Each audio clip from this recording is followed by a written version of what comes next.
اپنے باپ کی طرح آپ شاید سوچ رہے ہوں گے میں اس لیے اپنی اولاد کو خوبصورت چاہتی تھی تاکہ اسے میرے جیسے حالات کا سامنا کرنا نہ پڑے، نہ اسے دھتکارا جائے، اس سے نفرت کی جائے، نہ اس کا مذاق اڑایا جائے۔ آپ یہی سوچ رہے ہیں نا؟ میں جانتی ہوں آپ یہی سوچ رہے ہیں، لیکن سچ تو یہ ہے کہ میں اپنی اولاد کو کسی اور وجہ سے خوبصورت اور سفید چاہتی تھی۔ فاروق کو خوبصورتی پسند تھی۔ میں نے سوچا اگر اولاد اس جیسی خوبصورت ہوگی تو وہ اس سے خود بخود محبت کرنے لگے گا اور پھر میرے ساتھ اس کا سلوک بدل جائے گا۔ یہ سب سوچنے میں میرا کوئی قصور نہیں تھا۔ لوگ یہی کہتے ہیں کہ اولاد تو اچھے اچھوں کے دل بدل دیتی ہے اور خوبصورت اولاد تو باپ کی جان ہوتی ہے۔ میں نے سوچا تھا فاروق تو پہلے ہی خوبصورتی کا دیوانہ تھا، جب خود اپنی اولاد خوبصورت ہوگی تو وہ کیوں نہ اس کی محبت میں گرفتار ہوگا، اولاد کے لاڈ اٹھائے گا۔ مگر میں نے جو سوچا وہ نہیں ہوا۔ ہمیشہ ایسا ہی ہوتا ہے، میں جو سوچتی ہوں ہوتا ہمیشہ اس کے برعکس ہے۔ سنبل بالکل میرے جیسی تھی، وہی سانولی رنگت، وہی معمولی سی شکل۔ پہلی بار تو میرا دل ہی نہیں چاہا اس پر نظر بھی ڈالوں۔ مجھے اتنی عام سی لگی تھی کہ میرے دل میں اس کے لیے ممتا کا کوئی جذبہ نہیں جاگا۔ آخر اس نے اپنی شکل اور رنگت کی وجہ سے میرے بہت سے پلان تباہ کر دیے تھے۔ میں یہ بازی بھی ہار گئی تھی۔ اسے دیکھ کر میرا دل چاہتا تھا میں خوب زور زور سے روؤں۔ آخر میرا کیا قصور تھا؟ خدا نے مجھے اس طرح کے تحفے دے رہا تھا۔ میری طرح اسے بھی 2 نمبر کا انسان بن کر ساری زندگی گزارنی تھی، سمجھوتوں اور پچھتاووں کی زندگی۔ سنبل کی پیدائش پر کسی بھی طرح سے جوش و خروش اور خوشی کا اظہار نہیں کیا گیا تھا۔ پھپھو اور پھوپھا بھی بیٹی کی پیدائش پر زیادہ خوش نہیں تھے، مگر انہوں نے کسی ناراضگی کا اظہار بھی نہیں کیا۔ فاروق کا رد عمل بھی نارمل تھا۔ سنبل اس کے رویے اور زندگی میں کوئی تبدیلی لے کر نہیں آئی تھی، اور میرے لیے بھی اس کی آمد کوئی بڑی خوشی ثابت نہیں ہوئی تھی۔ سب کچھ بہت عام اور معمول کے انداز میں ہونے لگا تھا۔ فاروق کبھی کبھار سنبل کو پیار کرتا تھا، اسے اٹھاتا تو مجھے اپنا وجود دنیا کا قیمتی ترین وجود لگتا۔ بے قدری اور بے وقتی کا کوئی احساس باقی نہ رہتا، مگر اس کا پیار بہت عارضی سا ہوتا تھا۔ سنبل 1 سال کی تھی جب پھوپھا کا انتقال ہو گیا۔ ان کی موت کے 3 ماہ بعد فاروق نے دوسری شادی کر لی۔ خاندان میں ایک ہنگامہ برپا ہو گیا۔ ہمارے خاندان میں پہلی بار کسی نے ایسا کیا تھا۔ میرے بھائی فاروق کو مرنے مارنے پہ تو لائے تھے۔ میرے ابو نے پھپھو سے سارے تعلقات ختم کر لیے تھے، حالانکہ اس میں ان کا کوئی قصور نہیں تھا۔ فاروق نے انہیں کچھ بھی بتایا ہی اور ان سے اجازت لینے کی کوشش ہی نہیں کی تھی، بالکل اسی طرح جیسے میرا رشتہ مانگتے وقت پھپھو نے کیا تھا۔ ہاں، شادی سے 1 ہفتہ پہلے اس نے مجھے بتا دیا تھا کہ وہ شادی کر رہا ہے۔ آپ سوچ رہے ہوں گے میں بہت روئی گر گئی ہوں گی، میں نے منت سماجت کی ہوگی کہ ایسا نہ کرو یا مجھے بہت بڑا صدمہ پہنچا ہوگا۔ نہیں، آپ غلط سوچ رہے ہیں، ایسا کچھ بھی نہیں تھا۔ میں جانتی تھی اسے دوسری شادی کرنی ہی ہے، میں کسی طور پر اسے روک نہیں سکتی تھی۔ پھوپھا کے مرنے کے دوسرے دن ہی اس نے مجھے شادی کی رات کو اپنی کہی گئی بات یاد دلا دی تھی، اور میں تب سے انتظار میں تھی کہ وہ کب شادی کرتا ہے۔ میں نے کسی کو نہیں بتایا کہ 1 ہفتہ بعد فاروق شادی کر لے گا۔ آپ سوچ رہے ہوں گے میں کتنی بڑی قربانی دی تھی، ہے نا؟ یہی سوچ رہے ہیں آپ؟ نہیں، میں نے قربانی نہیں دی تھی۔ مجھ میں تو اتنی ہمت ہی نہیں تھی کہ میں کسی کو یہ سب بتا سکتی۔ کیا آپ کو پتہ ہے کالی رنگت والے لوگ بہت بزدل، بہت کم ہمت ہوتے ہیں۔ پھر ویسے بھی سب کو بتانے سے کیا ہوتا؟ شادی تو فاروق نے ہر صورت کرنی ہی تھی۔ اگر میں، سنبل اور پھپھو اس کو روک نہیں پائے، اس کے پاؤں کی زنجیر نہیں بن سکے تھے تو کیا کوئی اور روک لیتا؟ میرے گھر والے مجھے واپس لے جانا چاہتے تھے۔ وہ چاہتے تھے کہ فاروق مجھے طلاق دے دے یا پھر اس عورت کو۔ خاندان میں ہر کوئی یہی چاہتا تھا، حتیٰ کہ میری پھپھو بھی۔ ہاں، اگر کوئی نہیں چاہتا تھا تو وہ میں نہیں چاہتی تھی۔ پچھلے 3 سالوں سے مور کے بیر بن کر جی رہی تھی، اور میں اس زندگی سے خوش تھی۔ آخر میں مور کا حصہ تو تھی۔ گھر چھوڑ کر جانا، طلاق لینا بہت آسان ہوتا ہے۔ मगर माँ बाप और भाइयों के घर में रहना, मुतल्लका की ज़िंदगी गुजारना बहुत मुश्किल होता है। अपने घर वालों के दबाव और उनकी नाराज़गी के बावजूद मैं घर छोड़कर नहीं गई। फ़ारूक अगर किसी को तलाक देता तो मुझे ही देता, और ये बात मैं जानती थी, और मैं नहीं चाहती थी कि वो इस सिलसिले में सोचना शुरू कर दे। मैंने सब्र कर लिया। आपको पता है सब्र क्या है? मैंने पहली बार गुल अफशां को देखा तो मैं बस देखती ही रह गई। बहुत देर तक मैं उसके चेहरे से नज़र नहीं हटा पाई। मुझे लगता था मैंने हुस्न को मुकम्मल हालत में देख लिया है। पता नहीं फ़ारूक को उससे कितनी मोहब्बत होगी, मगर क्या आपको यकीन आएगा कि मैं पहली ही नज़र में उसके इश्क में गिरफ्तार हो गई थी। वो फ़ारूक के किसी दोस्त की बहन थी। फ़ारूक ने अपने दोस्त से अपनी दूसरी शादी का जिक्र किया था, और उस दोस्त ने अपनी बहन का रिश्ता दे दिया था, क्योंकि वो बहुत अमीर नहीं था, और गुल अफशां की 5 बहनें भी थीं जिनके लिए रिश्ते तलाश में थे। उसे बड़ी दुश्वारी हो रही थी। फ़ारूक शादी के 1 माह बाद ही उसे फुप्पो के एहतजाज के बावजूद घर ले आया। फुप्पो ने इससे बात करना दरकिनार उसके सलाम का जवाब देना भी पसंद नहीं किया। फ़ारूक ने गुल अफशां को मुझसे नहीं मिलवाया था। मैंने उसे दूर से ही देखा था, हालांकि मैं मिलना चाहती थी, मगर पता नहीं फ़ारूक क्यों खाइफ था। गुल अफशां को देखकर मेरे वजूद में कोई हलचल मची थी, ना कोई तूफ़ान उठा था। आखिर उसने मेरा क्या लिया था? वो पहली रात थी जब घर में रहते हुए फ़ारूक मेरे कमरे में नहीं आया। पता नहीं क्या बात थी, मगर इस रात सुंबुल भी मेरी तरह जागती रही। इससे भी अजीब बात यह है कि मेरी तरह भी वो खामोश थी। उसकी आंखों में भी आंसू नहीं थे। मैं सारी रात उसे गोद में लिए सोचती रही थी कि अब कौन सा तरीका, कौन सा हरबा इस्तेमाल करूं। ये छत मेरे सर पर और फ़ारूक का नाम मेरे नाम के साथ रहे। आप जान ही गए होंगे कि मैंने क्या तरीका इख्तियार करने का फ़ैसला किया। खिदमत का। पहले मैंने फुप्पो और फ़ारूक की खिदमत की, अब मैंने गुल अफशां को भी अपने आकाओं में शामिल करने का फ़ैसला कर लिया। अगले दिन सुबह मैंने नए जज्बे से उठी थी। मैंने उन दोनों के उठने से पहले ही दोनों के लिए बहुत ज़बरदस्त किस्म का नाश्ता बना लिया था, और फ़ारूक के ऑफिस जाने के लिए तैयार होते होते मैंने नाश्ता डाइनिंग टेबल पर लगा दिया था। गुल अफशां जब अपने कमरे से निकल कर किचन में आई तो मैंने उसे नाश्ते की तैयारी में बता दिया था। नहीं, मैं और फ़ारूक सिर्फ चाय पियेंगे। बड़ी अजीब सी नज़रों से मुझे देखते हुए उसने कहा था। फिर वो चाय बनाने लगे। मैंने उससे कहा कि चाय मैं बना चुकी हूँ। वो मेरी बात पर कुछ झंझला कर बोली, फ़ारूक सिर्फ मेरे हाथ की चाय पीते हैं। मैंने अपनी शर्मिंदगी और खजालत मिटाने के लिए कहा, चाय तो वो मेरे और फुप्पो के हाथ की भी पी लेते हैं। उसने बहुत सर्द नज़रों से मुझे देखते हुए कहा, पीने और पसंद करने में बहुत फ़र्क होता है। मुझे यूँ लगा जैसे मेरे चेहरे की स्याही में कुछ और इजाफा हो गया था। मगर मैं किचन से बाहर नहीं आई, बल्कि मुख्तलिफ़ चीज़ें उठा कर उसके पास रखती गई। Cup, T pot, sugar pot, चमचे, बड़े छलनी में सारा सामान उसके पास ला कर रख दिया। वो बेतासुर चेहरे के साथ मेरी हरकत को देखती रही। फिर वो चाय बनाकर उसी सामान में ले गई। मैं इतनी सी बात पर बेतहाशा खुश हुई। मैं हर रोज़ सुबह थोड़ा बहुत श्रृंगार ज़रूर किया करती थी। इस दिन भी बेख्याली में श्रृंगार मेरे मेज़ के सामने आ गई, और जब मैंने लिपस्टिक निकाल कर उसे होठों पर लगाना तो मेरा दिल ही नहीं चाहा मैं ये सारी चीज़ें भी अपने चेहरों पर थूक लूँ। क्या तब भी मैं गुल अफशां जैसी खूबसूरत लग सकती हूँ? ना तो फिर उन चीज़ों की क्या ज़रूरत है? मैंने अपने दिल में सोचा था, और फिर मैंने ड्रेसिंग टेबल पर पड़ा हुआ कॉस्मेटिक का सारा सामान दराजों में मुकफ्फल कर दिया। ज़िंदगी में दोबारा कभी मैंने उन चीज़ों को ख़रीदना नहीं चाहा। फिर मैं फ़ारूक और गुल अफशां दोनों के लिए सरापा खिदमत बन गई थी। मैंने गुल अफशां को कभी किसी काम को हाथ लगाने नहीं दिया था, ना ही मैंने उसे किचन का काम करने दिया। मैं सारा काम खुद ही करती थी, हत्ता कि उसके बहुत से ज़ाती काम भी, तेल लगाने से लेकर कपड़े धोने तक। जवाबन कभी कभार मुझसे हंसकर बात कर लिया करती थी। बाज़ दफ़ा सुंबुल को भी प्यार से चमकार लिया करती थी। मैं इतनी सी अनायत पर ही नहाल हो जाया करती थी। मेरा ख्याल था कि गुल अफशां की इतनी खिदमत फ़ारूक के दिल में कुछ मूंग कर देगी, मगर ऐसा नहीं हुआ। पता नहीं क्या बात थी, मेरे साथ उसका रवैया बद से बदतर ही होता गया था।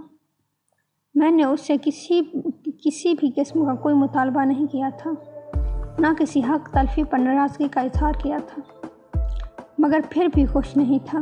वो मुस्तकिल तौर पर गुल अफ़शां के कमरे में ही रहता था। मैंने उस पर कोई एतराज़ नहीं किया था, मगर फूफो ने एतराज़ किया था।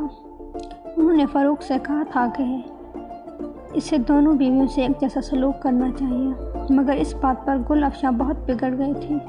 उसने न सिर्फ घर में बहुत खूब हंगामा किया, बल्कि कई माह तक उसने मुझसे बात तक नहीं की। फ़ारूक पर भी फूफो के नसीहतों और हिदायतों ने कोई असर नहीं किया था। वो अब भी मेरे कमरे में बहुत कम ही आता था।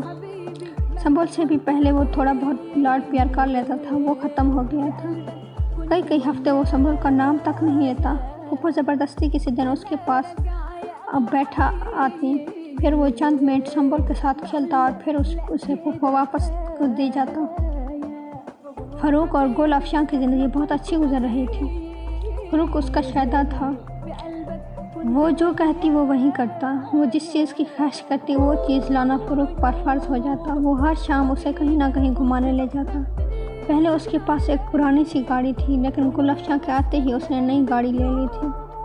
उसने कभी गुल अफ़शां पर कोई पाबंदी आयद नहीं की थी। वो कब कहाँ जाती है, कितना खर्च करती है, कैसा लिबास पहनती है, बाहर जाते हुए पर्दा करती है या नहीं, ये सवाल कभी फ़ारूक ने गुल अफ़शां से नहीं किए थे।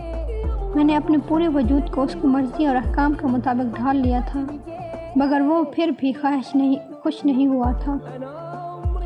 उसने अपने आप को मुकम्मल तौर पर गुल अफ़शां की पसंद और ख्वाहिश के मुताबिक ढाल लिया था, और गुल अफ़शां बहुत खुश थी। और मेरे लिए तो बस यही काफ़ी था कि मैं उस घर में मौजूद हूँ। मेरे नाम के साथ फ़ारूक का नाम जुड़ा है। मुझे इससे ज़्यादा कोई और चीज़ की ख्वाहिश ही नहीं थी। क्या आपको मेरी बात पर यकीन आ रहा है कि मुझे किसी और चीज़ की ख्वाहिश ही नहीं रही थी? वक्त इसी तरह गुजरता गया। 1 साल बाद मेरे यहाँ एक और बेटी पैदा हुई थी, संबल ही की तरह सांवली और आम शक्ल सूरत वाली। मेरे कंधे और झुक गए थे, बोझ और बढ़ गया था। 2 बेटियाँ, दोनों सांवली, दोनों आम शक्ल वाली। मुमना आदिल वाली कहानी दोबारा फिर दोहराई जाएगी। वही नफ़रत, वही हकारत, बेकदरी, बेवकूफ़ी। औरत होना बहुत मुश्किल काम है, और वो फिर भी काली औरत होना तो। मलिहा को देखकर मैं बहुत रोई थी, मगर रोने से क्या होता? मसू दिल को मोम करते न ज़मीन को सैराब। ये वो पानी होता है जो आँख से बहता है, वजूद को घुला देता है, फिर ऐसा बार बार करता है, यहाँ तक कि ज़ात रहती है न वजूद। आप हैरान हो रहे हों कि ना मैं फ़िलासफ़ी कैसे बोलने लगी। जब आप दुनिया को समझ जाते हैं मगर अपने वजूद को समझ नहीं पाते, तो फिर आप फ़लसफ़ी बन जाते हैं। मगर मैं फ़लसफ़ी नहीं हूँ, क्योंकि मैं दुनिया को कभी भी नहीं समझ पाई। शादी के 2 साल बाद गुल अफ़शां के यहाँ बेटा पैदा हुआ, बिल्कुल उसी की तरह सफ़ेद, तीखे नकोश वाला। आपको पता है ना, खुदा जब नवाजने पर आता है तो बहुत कुछ देता है। फ़ारूक तो जैसे खुशी से पागल हो गया था। उसने मुन्नों के हिसाब से मिठाई बंटवाई थी। बड़ी धूमधाम से उसके बेटे का अकीक़ा किया था। उसने पूरे ख़ानदान को बुलाया था, और पूरा ख़ानदान ही आया था। और वो भी जो मुझसे हमदर्दी करते रहते थे, वो भी जो गुल अफ़शां को नापसंद करते थे, हत्ता कि मेरे बहन भाई भी आए। अजीब बात है ना? मगर आपको तो पता ही है, दुनिया में बहुत सी अजीब बातें होती हैं। फ़ारूक ने गुल अफ़शां को तोहफे में हीरों का सेट दिया। पूरे ख़ानदान के सामने गुल अफ़शां के चेहरे की चमक मुझसे उस वक्त उन हीरों से ज़्यादा लग रही थी। पता नहीं फूफो के दिल में क्या ख्याल आया। उन्होंने फ़ारूक से कहा कि उसे मुझे भी कुछ देना चाहिए। फ़ारूक और गुल अफ़शां के चेहरे पर नागवारी की एक लहर उभर उठी। फिर उसने जेब से 500 रुपये निकाल कर मेरी तरफ बढ़ा दिए। तुम कोई सूट ले लेना, उसने कहा था। मैंने वो रुपये ले लिए। मैं इस बात पर भी बहुत खुश थी। गुल अफ़शां हुस्न थी, हुस्न का सिंगार चाहिए। मैं बदसूरत थी, मेरे लिए यही काफ़ी था। मेरा वजूद किसी अच्छे कपड़े से ढक दिया जाता। मुझे कभी किसी बात पर एतराज़ नहीं था। क्या आपको एतराज़ है? क्या आपको पता है एतराज़ क्या होता है? संबल 4 साल की होने वाली थी। मैं उसे अब स्कूल में दाखिल करवाना चाहती थी, किसी बहुत अच्छे स्कूल में। जब मैंने फ़ारूक से स्कूल भेजने की बात की तो उसने कहा वो चंद दिनों तक 2-4 अच्छे स्कूलों के फॉर्म्स वगैरह ला कर देखेगा, फिर तय करेगा संबल का कहाँ दाखिला करवाना है। मैं मुतमईन हो गई थी। दूसरे दिन उसने बड़े उखड़े हुए अंदाज में कहा कि सुंबल को मोहल्ले के किसी स्कूल में दाखिल करवा दूं, क्योंकि वो कोई महंगा स्कूल अफोर्ड नहीं कर सकता। मुझे धचका लगा था। वो उसे अच्छे स्कूल में भेजना अफोर्ड नहीं कर सकता था। वो मुझे हर माह सिर्फ 1000 रुपये देता। वो गुलफशा को कितने रुपये देता था मैं नहीं जानती, मगर वो उसे 1000 तो नहीं देता था। वो उसे वक्तन फ़वक्तन ज़ेवरात बनवा कर देता रहता था। वो हफ्ते में 1-2 बार शॉपिंग पर भी ज़रूर जाती थी। जब आती तो सामान से लद्दी फंदी हो गई होती। फिर भी उसके पास अपनी बेटी के लिए फालतू रुपये नहीं थे।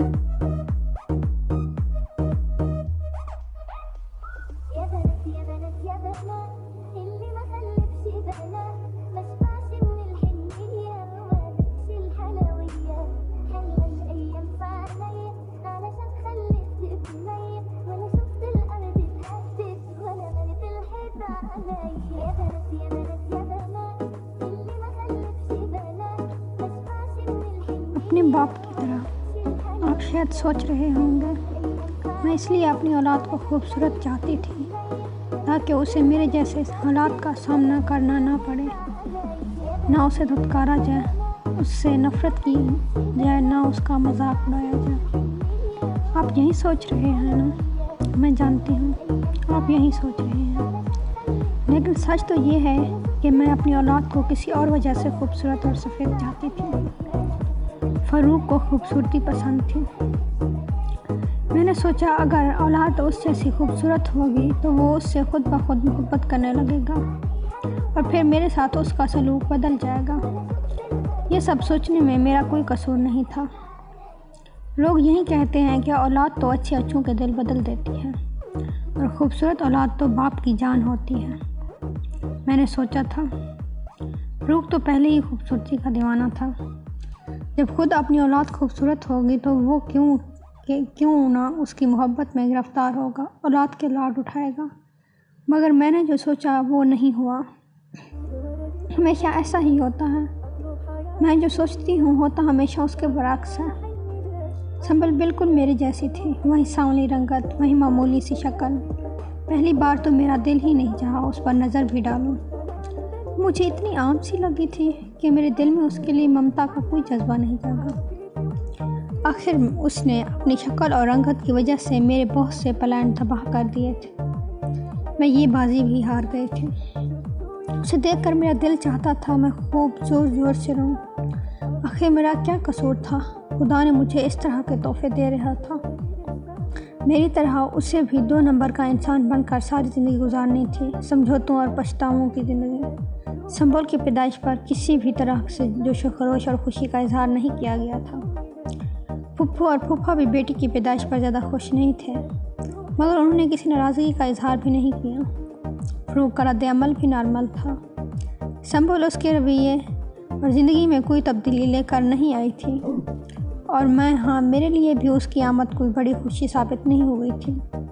सब कुछ बहुत आम और मामूल के अंदाज में होने लगा था। फ़ारूक कभी कभार संबल को प्यार करता था। उसे उठाता तो मुझे अपना वजूद दुनिया का कीमती तरीन वजूद लगता। बेकदरी और बेवक्ती का कोई एहसास बाकी ना रहता, मगर उसका प्यार बहुत आर्जी सा होता था। संबल 1 साल की थी जब फूफा का इंतकाल हो गया। उनकी मौत के 3 माह बाद फ़ारूक ने दूसरी शादी कर ली। ख़ानदान में एक हंगामा बर्पा हो गया। हमारे ख़ानदान में पहली बार किसी ने ऐसा किया था। मेरे भाई फ़ारूक को मरने मारने पे तो लाए थे।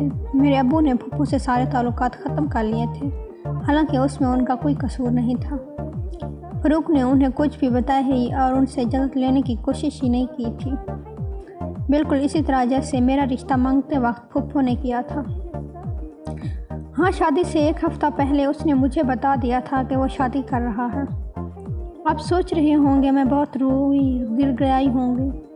मैंने मिन्नत समाजत की होगी कि ऐसा ना करो या मुझे बहुत बड़ा सदमा पहुंचा होगा।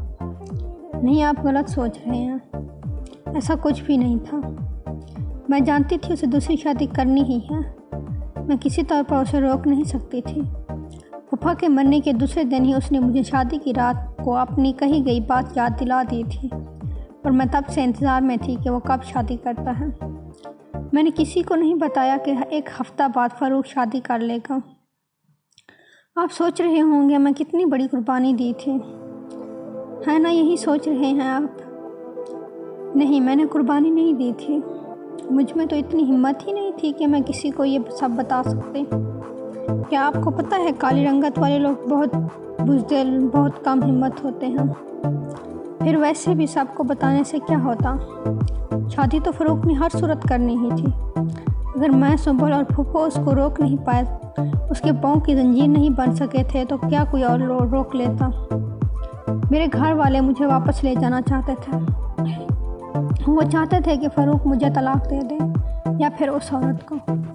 ख़ानदान में हर कोई यही चाहता था, हत्ता कि मेरी फूफो भी। हाँ, अगर कोई नहीं चाहता था तो वो मैं नहीं चाहती थी। पिछले 3 सालों से मोर के पैर बनकर जी रही थी और मैं इस ज़िंदगी से खुश थी। आखिर मैं मोर का हिस्सा तो थी। घर छोड़कर जाना, तलाक लेना बहुत आसान होता है, मगर माँ बाप और भाइयों के घर में रहना, मुतलका की ज़िंदगी गुजारना बहुत मुश्किल होता है। अपने घर वालों के दबाव और उनकी नाराज़गी के बावजूद मैं घर छोड़कर नहीं गई। फ़ारूक अगर किसी को तलाक देता तो मुझे ही देता, और ये बात मैं जानती थी, और मैं नहीं चाहती थी कि वो इस सिलसिले में सोचना शुरू कर दे। मैंने सब्र कर लिया। आपको पता है सब्र क्या है? मैंने पहली बार गुल अफशां को देखा तो मैं बस देखती ही रह गई। बहुत देर तक मैं उसके चेहरे से नज़र नहीं हटा पाई। मुझे लगता था मैंने हुस्न को मुकम्मल हालत में देख लिया है। पता नहीं फ़ारूक को उससे कितनी मोहब्बत होगी, मगर क्या आपको यकीन आएगा कि मैं पहली ही नज़र में उसके इश्क में गिरफ्तार हो गई थी। वो फ़ारूक के किसी दोस्त की बहन थी। फ़ारूक ने अपने दोस्त से अपनी दूसरी शादी का जिक्र किया था और उस दोस्त ने अपनी बहन का रिश्ता दे दिया था, क्योंकि वो बहुत अमीर नहीं था और गुल अफशां की 5 बहनें भी थीं जिनके लिए रिश्ते तलाश में थे। उसे बड़ी दुश्वारी हो रही थी। फ़ारूक शादी के 1 माह बाद ही उसे फुफ्फो के एहतजाज के बावजूद घर ले आया। फुफ्फो ने इससे बात करना दरकिनार और उसके सलाम का जवाब देना भी पसंद नहीं किया। फ़ारूक ने गुल अफशां को मुझसे नहीं मिलवाया था। मैंने उसे दूर से ही देखा था, हालांकि मैं मिलना चाहती थी, मगर पता नहीं फ़ारूक क्यों खाइफ था। गुल अफशां को देखकर मेरे वजूद में कोई हलचल मची थी, ना कोई तूफान उठा था। आखिर उसने मेरा क्या लिया था? वो पहली रात थी जब घर में रहते हुए फ़ारूक मेरे कमरे में नहीं आया। पता नहीं क्या बात थी, मगर इस रात सुंबल भी मेरी तरह जागती रही। इससे भी अजीब बात यह है कि मेरी तरह भी वो खामोश थी। उसकी आंखों में भी आंसू नहीं थे। मैं सारी रात उसे गोद में लिए सोचती रही थी कि अब कौन सा तरीका, कौन सा हरबा इस्तेमाल करूं। ये छत मेरे सर पर और फ़ारूक का नाम मेरे नाम के साथ रहे। आप जान ही गए होंगे कि मैंने क्या तरीका इख्तियार करने का फ़ैसला किया। खिदमत का। पहले मैंने फुफ्फो और फ़ारूक की खिदमत की। अब मैंने गुल अफशां को भी अपने आंखों में शामिल करने का फ़ैसला कर लिया। अगले दिन सुबह मैंने नए जज्बे से उठी थी। मैंने उन दोनों के उठने से पहले ही दोनों के लिए बहुत ज़बरदस्त किस्म का नाश्ता बना लिया था, और फ़ारूक के ऑफिस जाने के लिए तैयार होते होते मैंने नाश्ता डाइनिंग टेबल पर लगा दिया था। गुल अफशां जब अपने कमरे से निकल कर किचन में आई तो मैंने उसे नाश्ते की तैयारी में बता दिया था। नहीं, मैं और फ़ारूक सिर्फ चाय पियेंगे। बड़ी अजीब सी नज़रों से मुझे देखते हुए उसने कहा था। फिर वो चाय बनाने लगी। मैंने उससे कहा कि चाय मैं बना चुकी हूँ। वो मेरी बात पर कुछ झंझला कर बोली, फ़ारूक सिर्फ मेरे हाथ की चाय पीते हैं। मैंने अपनी शर्मिंदगी और खजालत मिटाने के लिए कहा, चाय तो वो मेरी और फुफ्फो के हाथ की भी पी लेते हैं। उसने बहुत सर्द नज़रों से मुझे देखते हुए कहा, पीने और पसंद करने में बहुत फ़र्क होता है। मुझे यूँ लगा जैसे मेरे चेहरे की स्याही में कुछ और इजाफा हो गया था। मगर मैं किचन से बाहर नहीं आई, बल्कि मुख्तलिफ चीज़ें उठा कर उसके पास रखती गई। Cup, T pot, sugar pot, चमचे, बड़े छलनी में सारा सामान उसके पास ला कर रख दिया। वो बेतासुर चेहरे के साथ मेरी हरकत को देखती रही। फिर वो चाय बनाकर उसी सामान में ले गई और मैं इतनी सी बात पर बेतहाशा खुश हुई। मैं हर रोज़ सुबह थोड़ा बहुत श्रृंगार ज़रूर किया करती थी। इस दिन भी बेख्याली में श्रृंगार मेरे मेज़ के सामने आ गई, और जब मैंने लिपस्टिक निकाल कर उसे होठों पर लगाना तो मेरा दिल ही नहीं चाहा मैं ये सारी चीज़ें भी अपने चेहरे पर थूक लूँ। क्या तब भी मैं गुल अफशान जैसी खूबसूरत लग सकती हूँ? ना तो फिर उन चीज़ों की क्या ज़रूरत है? मैंने अपने दिल में सोचा था और फिर मैंने ड्रेसिंग टेबल पर पड़ा हुआ कॉस्मेटिक का सारा सामान दराज में मुकफ्फल कर दिया। ज़िंदगी में दोबारा कभी मैंने उन चीज़ों को ख़रीदना नहीं चाहा। फिर मैं फ़रूक और गुल अफशान दोनों के लिए सरापा खिदमत बन गई थी। मैंने गुल अफशान को कभी किसी काम को हाथ लगाने नहीं दिया था, ना ही मैंने उसे किचन का काम करने दिया। मैं सारा काम खुद ही करती थी, हत्ता कि उसके बहुत से ज़ाती काम भी, तेल लगाने से लेकर कपड़े धोने तक। जवाबन कभी कभार मुझसे हंसकर बात कर लिया करती थी, बाज़ दफ़ा सुंबल को भी प्यार से चमकार लिया करती थी। मैं इतनी सी अनायत पर ही नहाल हो जाया करती थी। मेरा ख्याल था कि गुल अफशान की इतनी खिदमत फ़रूक के दिल में कुछ मुँह कर देगी, मगर ऐसा नहीं हुआ। पता नहीं क्या बात थी, मेरे साथ उसका रवैया बद से बदतर ही होता गया था। मैंने उससे किसी भी किस्म का कोई मुतालबा नहीं किया था, ना किसी हक तलफी पर नाराज़गी का इजहार किया था, मगर फिर भी खुश नहीं था। वो मुस्तकिल तौर पर गुल अफशान के कमरे में ही रहता था। मैंने उस पर कोई एतराज़ नहीं किया था, मगर फुफ्फू ने एतराज़ किया था। उन्होंने फ़रूक से कहा था कि इसे दोनों बीवियों से एक जैसा सलूक करना चाहिए, मगर इस बात पर गुल अफशान बहुत बिगड़ गई थी। उसने न सिर्फ घर में बहुत खूब हंगामा किया, बल्कि कई माह तक उसने मुझसे बात तक नहीं की। फ़रूक पर भी फुफ्फू के नसीहतों और हिदायतों ने कोई असर नहीं किया था। वो अब भी मेरे कमरे में बहुत कम ही आता था। संबल से भी पहले वो थोड़ा बहुत लाड प्यार कर लेता था, वो ख़त्म हो गया था। कई हफ्ते वो संबल का नाम तक नहीं लेता। फुफ्फू ज़बरदस्ती किसी दिन उसके पास अब बैठा आती, फिर वो चंद मिनट संबल के साथ खेलता और फिर उसे फुफ्फू वापस दे जाता। फ़रूक और गुल अफशान की ज़िंदगी बहुत अच्छी गुजर रही थी। फ़रूक उसका शहदा था, वो जो कहती वो वही करता। वो जिस चीज़ की ख्वाहिश करती वो चीज़ लाना फ़रूक पर फ़र्ज़ हो जाता। वो हर शाम उसे कहीं ना कहीं घुमाने ले जाता।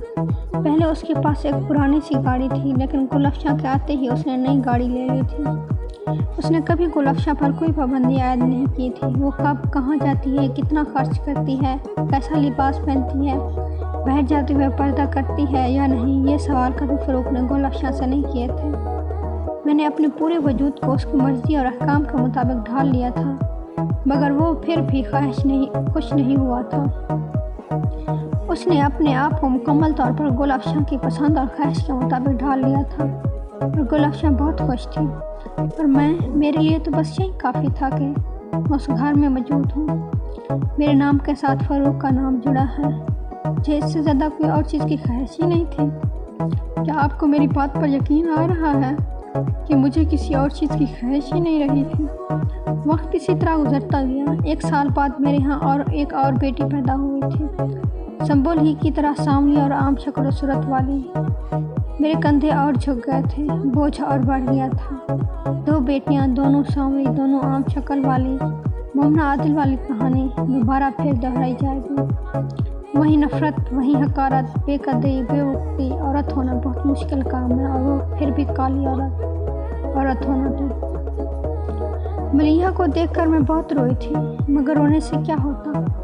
आंसू दिल को मोम करते, न ज़मीन को सैराब। ये वो पानी होता है जो आँख से बहता है, वजूद को घुला देता है, फिर ऐसा बार बार करता है, यहाँ तक कि ज़ात रहती है न वजूद।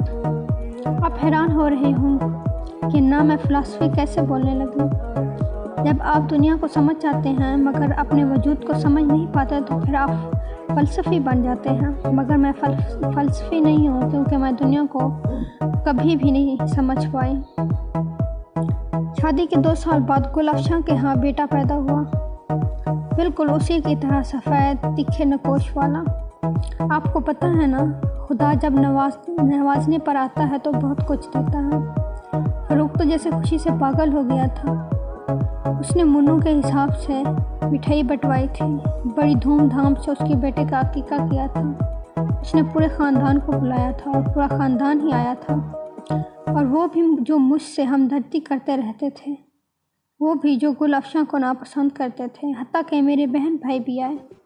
अजीब बात है ना, مگر آپ کو تو پتہ ہی ہے دنیا میں بہت سی عجیب باتیں ہوتی ہیں۔ فاروق نے گل افشاں کو تحفے میں ہیروں کا سیٹ دیا۔ پورے خاندان کے سامنے گل افشاں کے چہرے کی چمک مجھ سے اس وقت ان ہیروں سے زیادہ لگ رہی تھی۔ پتہ نہیں پھپھو کے دل میں کیا خیال آیا، انہوں نے فاروق سے کہا کہ اسے مجھے بھی کچھ دینا چاہیے۔ فاروق اور گل افشاں کے چہرے پر ناگواری کی ایک لہر ابھر اٹھی۔ پھر اس نے جیب سے 500 روپے نکال کر میری طرف بڑھا دیے۔ تم کوئی سوٹ لے لینا، اس نے کہا تھا۔ میں نے وہ روپیے لے لیے۔ میں اس بات پر بھی بہت خوش تھی۔ گل افشاں حسن تھی، حسن کا سنگھار چاہیے۔ میں بدصورت تھی، میرے لیے یہی کافی تھا۔ میرا وجود کسی اچھے کپڑے سے ڈھک دیا جاتا، مجھے کبھی کسی بات پہ اعتراض نہیں تھا۔ کیا آپ کو اعتراض ہے؟ کیا آپ کو پتہ ہے اعتراض کیا ہوتا ہے؟ سنبل 4 سال کی ہونے والی تھی۔ میں اسے اب اسکول میں داخل کروانا چاہتی تھی، کسی بہت اچھے اسکول میں۔ جب میں نے فاروق سے اسکول بھیجنے کی بات کی تو اس نے کہا وہ چند دنوں تک 2-4 اچھے اسکولوں کے فارمز وغیرہ لا کر دیکھے گا، پھر طے کرے گا سنبل کا کہاں داخلہ کروانا ہے۔ میں مطمئن ہو گئی تھی۔ دوسرے دن اس نے بڑے اکھڑے ہوئے انداز میں کہا کہ سنبل کو محلے کے کسی اسکول میں داخل کروا دوں کیونکہ وہ کوئی مہنگا اسکول افورڈ نہیں کر سکتا۔ مجھے دھچکا لگا تھا۔ وہ اسے اچھے اسکول میں بھیجنا افورڈ نہیں کر سکتا تھا، وہ مجھے ہر ماہ صرف 1000 روپے دیتا۔ وہ گل افشاں کو کتنے روپے دیتا تھا میں نہیں جانتی، مگر وہ اسے 1000 تو نہیں دیتا تھا۔ وہ اسے وقتاً فوقتاً زیورات بنوا کر دیتا رہتا تھا۔ وہ ہفتے میں 1-2 بار شاپنگ پر بھی ضرور جاتی تھی۔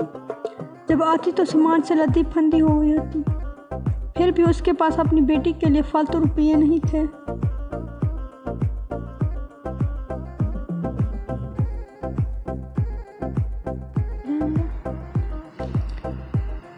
تم اگر آئندہ کبھی میرے آفس آئی تو میں تمہیں شوٹ کر دوں گا، اس نے انگلی اٹھا کر اسے تنبیہ کرتے ہوئے کہا۔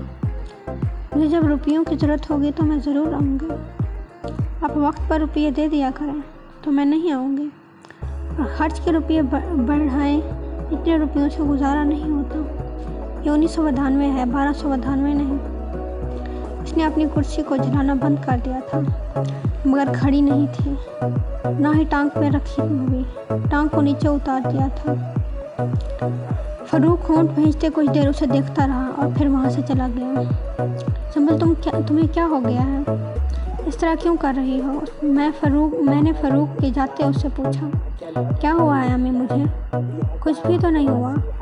یہ باپ سے نہیں مانگو گی تو اور کس سے مانگوں گی؟ میں نے ملیحہ اور حذیفہ سے بھی کہہ دیا ہے کہ انہوں نے جب بھی روپیے کی ضرورت ہو تو پاپا کے آفس چلے جایا کریں۔ اس کا اطمینان برقرار تھا۔ اس نے ایک بار پھر کتاب کھولی اور کرسی پر جھولنا شروع کر دیا۔ مجھے جھری جھری آنے لگی تھی۔ وہ آخر کیا چاہتی ہے؟ وہ آخر یہ سب کیوں کر رہی ہے؟ میں ٹیوشن کر کے ان کی ضرورت تو پوری کر رہی ہوں، پھر آخر اسے کس چیز کے لیے روپیوں کی ضرورت ہے؟ میں بہت دیر تک غور سے اس کا چہرہ، جو کہ بالکل مجھ سے مشابہ رکھتا تھا، رنگت بھی میری طرح تھی، مگر ہاں وہ میری طرح ہر وقت نظریں جھکائے نہیں رکھتی تھی۔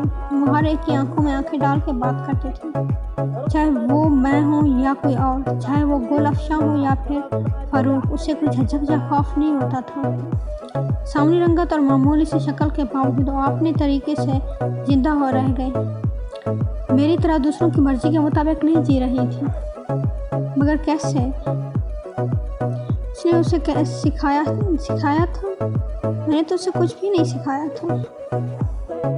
میں نے اسے اپنے جیسی اطاعت اور فرما برداری سکھانے کی کوشش کی تھی۔ میرا خیال تھا کالی عورت صرف اسی طریقے سے زندگی گزار سکتی ہے، مگر اس نے ان دونوں چیزوں کو اٹھا کر دور پھینک دیا تھا۔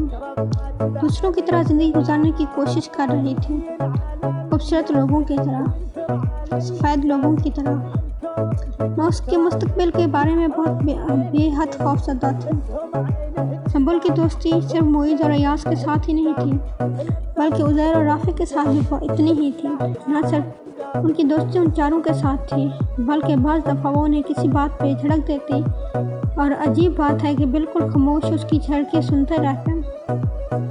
ان میں سے کوئی بھی آگے سے کچھ کہنے کی جرات نہیں رکھتا تھا، خاص طور پر مغیث تو اس کے آگے پیچھے پھرتا رہتا۔ जब संबल का मूड ऑफ होता तो बहाने बहाने से उससे बात करने की कोशिश करता, उससे माफ़ी मांगता। अजीब बात है ना कि चारों खूबसूरत होने के बावजूद संबल से दबते थे, उसकी तवज्जो के तालिब रहते थे, और गुलशन की तमाम तारबरीन वाशिंग भी उन्हें संबल से बर्दाश्त नहीं कर पाए। पहले वो छुप छुप कर ऊपर आया करते थे, मगर उम्र बढ़ने के साथ वो खुले आम ऊपर आते थे और गुलशन बेबसी से उन्हें देखती रहती।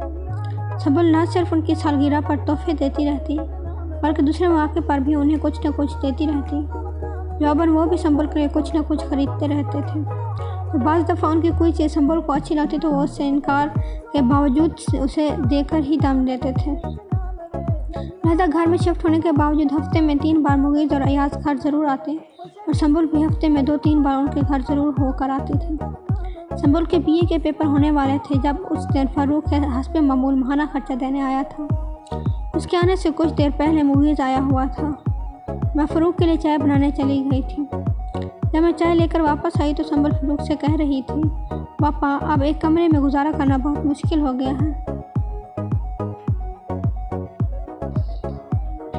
आप या तो ऐसा करें कि इन किराएदारों को यहाँ से निकाल दें और हम नीचे वाली मंजिल पे शिफ्ट हो जाते हैं, या फिर आप हमें अपने साथ रखें। क्यों मुगीज़, एक कमरे में आजकल के मुहज़्ज़ब दौर में 4 लोग रह सकते हैं? उसने बरह रास्त मुगीज़ से पूछा था। मैं कमरे में दाखिल हो गई। नहीं पापा, ये तो किसी भी तरह से मुनासिब नहीं। आप खुद देखें कि हम इतने बड़े घर में रह रहे हैं और ये सब एक कमरे में। आपने खामखा नीचे वाला पोर्शन किराए पे चढ़ाया हुआ है। मुगीज़ ने फ़ौरन फ़ारूक से कहा। मैं चाय का कप फ़ारूक को थमाया, जिसके चेहरे पर उलझन नुमायाँ थी। ठीक है, मैं नीचे वाली मंजिल खाली करवा दूँगा, कुछ धीमी सी आवाज़ में उसने कुछ देर बाद कहा। और पापा, मुझे कपड़ों के लिए कुछ रुपये चाहिए। मेरी एक दोस्त की शादी है, मुझे उसे तोहफ़ा भी देना। संबल ने एक और फरमाइश पेश कर दी। फ़ारूक ने कुछ कहे बगैर जेब से 2000 रुपये निकाल कर उसे थमा दिए। मैं हैरानी से सब देख रही थी। पहली बार इसने इस तरह मेरे बच्चों में से किसी एक की फरमाइश पर कुछ दिया था। वो कुछ देर बैठने के बाद मुगीज़ के साथ चला गया। इसके जाने के बाद संबल ने वो रुपया मुझे थमा दिया। मगर ये तुम अपनी किसी दोस्त, उसने मेरी बात काट दी। नहीं, किसी दोस्त की शादी नहीं है। अगर होती भी तो मैं क्या इस कदर अहमक हूँ कि सिर्फ कपड़े बनाने पर 2000 खर्च कर दूँ? पापा ने कभी हम लोगों को रुपये नहीं दिए।